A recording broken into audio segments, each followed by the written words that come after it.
আমাদের প্রতিনিধি অতসী মুখোপাধ্যায় এই মুহূর্তে রয়েছেন আমাদের সঙ্গে টেলিফোন লাইনে। অতসী, গত কয়েক মাস আগেই তো একটা অচলাবস্থা তৈরি হয়েছিল, সেই সময় ফেডারেশনের সঙ্গে মিটিং হলো, দীর্ঘ বৈঠক হলো এবং তারপর একটি কমিটি তৈরি হওয়ার কথা ছিল। কোথায় সেই কমিটি? ফের সেই অচলাবস্থা তৈরি হচ্ছে টালিগঞ্জে।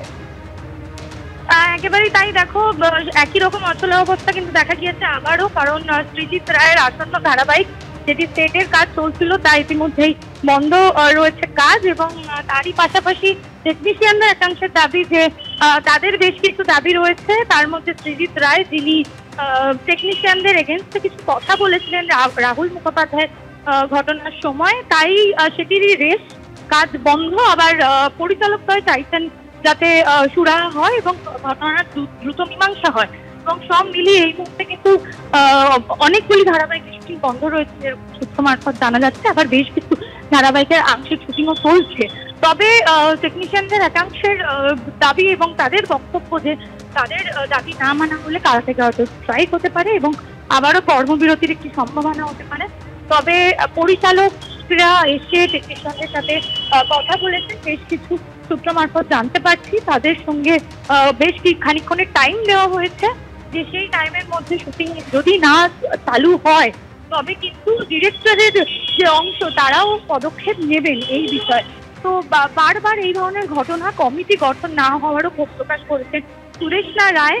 যদিও সেই বিষয় নিয়ে মুখ্যমন্ত্রীর কাছে গিয়েছিলেন দেব গৌতম ঘোষ এবং প্রসেনজিৎ চট্টোপাধ্যায়, তাদের হস্তক্ষেপে জটিলতা কাটে এবং সেই কমিটি কেন এখনো গঠন করা হলো না সেটা নিয়ে তো প্রশ্ন উঠছেই। তবে এই মুহূর্তে যে সবচেয়ে বড় প্রশ্ন, যে যদি শুটিং ঠিকঠাকভাবে চালু না হয়, যদি কর্মবিরতি টেকনিশিয়ানরাও রাখেন, তবে কিন্তু পরিচালকের গিল্ড তারাও কিন্তু এর ব্যবস্থা নেবেন এবং কড়া পদক্ষেপ নেবেন বলেও জানা যাচ্ছে সূত্র মারফত।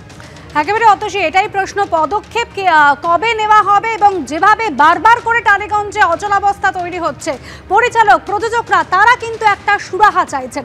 পরমব্রত চট্টোপাধ্যায় কি বলেছেন এই অচলাবস্থা নিয়ে শোনাবো। সৃজিত রায় টেলিভিশনে একটি অত্যন্ত বড় নাম, হ্যাঁ, অত্যন্ত গুরুত্বপূর্ণ প্রযোজক এবং পরিচালক। দুদিন ধরে তার নতুন সিরিয়ালের যে সেট তৈরি হচ্ছে সেই সেটে কেউ আসছেন না। মানে যারা কাজ করতে, যারা তৈরি করেন, যারা কার্পেন্টার, যারা সেটিং, যাদের আমরা বলি আর্ট সেটিং গিল, যাদের প্রত্যেকের সঙ্গে অত্যন্ত ভালো সম্পর্ক ব্যক্তিগত স্তরে, তারা কেউ আসছেন না। সেট পড়ে আছে, সেট তৈরি হচ্ছে না, প্রচুর টাকা লগ্নি হয়ে আছে, সেটের কাজ এগোচ্ছে না। দুদিন পর হওয়ার ফলে আজকে সৃজিত একটা ফেসবুক লাইভ করে সকলকে জানিয়েছে যে আমি কি করব, আমাকে জানান, আমার এটা কেন করা হচ্ছে আমার সঙ্গে। সৃজিত একজন মানুষ যে একদম একেবারে অবজারভার ইন্টার্ন থেকে, ছোট্ট থেকে, ব্যারাকপুর থেকে উঠে এসে আজকে ওই জায়গায় দাঁড়িয়েছে যেখানে আজকে প্রথম সারির একজনও সিরিয়াল নির্মাতা এবং পরিচালক, প্রযোজক এবং পরিচালক।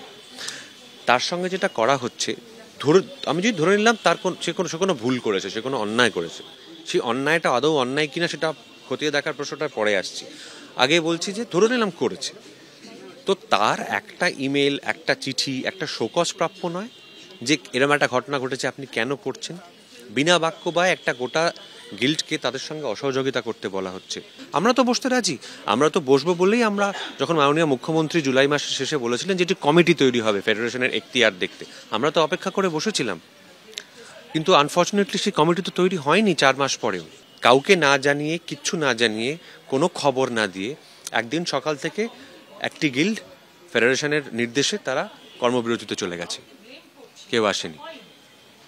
এবার এখানে সৃজিত আজকে যে কটি সিরিয়াল করে তার সঙ্গে কিন্তু 300-400 টেকনিশিয়ান, কলাকুশলীরাই জড়িয়ে আছেন। তো যে ফেডারেশন বলছেন তারা কলাকুশলীদের কথা ভেবে নাকি তারা এই কর্মবিরতি করছেন, বা তারা নাকি আমরা নাকি তাদের বিরুদ্ধে কথা বলেছি, সেই 300-400 লোকের কি হবে? নিজে ব্যক্তিগতভাবে মনে করি মাননীয় মুখ্যমন্ত্রী এসব ব্যাপারে অত্যন্ত দৃঢ় পদক্ষেপ নেন এবং খুব সত্বর পদক্ষেপ নেন, নিশ্চয়ই আশা করব আমরা। কিন্তু এইটুকুই আশা করব, এইবার যখন যদি বসা হয়, যদি কোনো আলোচনায় বসা হয়, যেন সেই জিনিসটি যেন হয়, এইটুকুই আশা।